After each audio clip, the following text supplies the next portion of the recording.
Rail दुर्घटन प्राण हर यात्री निमंते candle शोभायात्रा बालेश्वर जिला बाहानगा रेल स्टेशन पूर्व करमंडल और जशवंतपुर हावड़ा एक्सप्रेस धक्का फल 250 रु ऊर्ध्व यात्री मृत्यु होती। मृतकों आत्मार सद्गति निमंते आज संध्या समय पुरी जिला कणास ब्लॉक अंतर्गत लोक कल्याण ट्रस्ट और महोत्सव कमिटी तरफ मर्मदुद ट्रेन दुर्घटन मृत्युवरण कर अमर आत्मार सद्गति निमंते कणास महोत्सव स्थगित रखा महोत्सव में भाग नहीं 150 कलाकार मानक नहीं एक कैंडल शोभायात्रा अनुष्ठित हो जाइछि। Bureau report Dhenkanal news.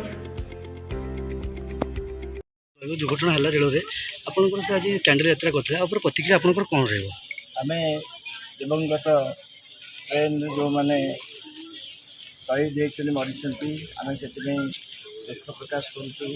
लोक कल्याण ट्रस्ट 5 दिन धरी जो कणास महोत्सव आयोजन करथिला आज तार द्वितीय दिन आम से शोक संतप्त परिवार को दुखरे भागी पड़ा परिवार को प्रभु जगन्नाथ शक्ति एवं धैर्य दिंतु और से परिप्रेक्षी में आम जो मैंने दिवंगत होती अमर आत्मार सद्गति आम आज नीरव कैंडल शोभायात्रा करूँ। आज कार्यक्रम आम बातिल करूँ से सम्मान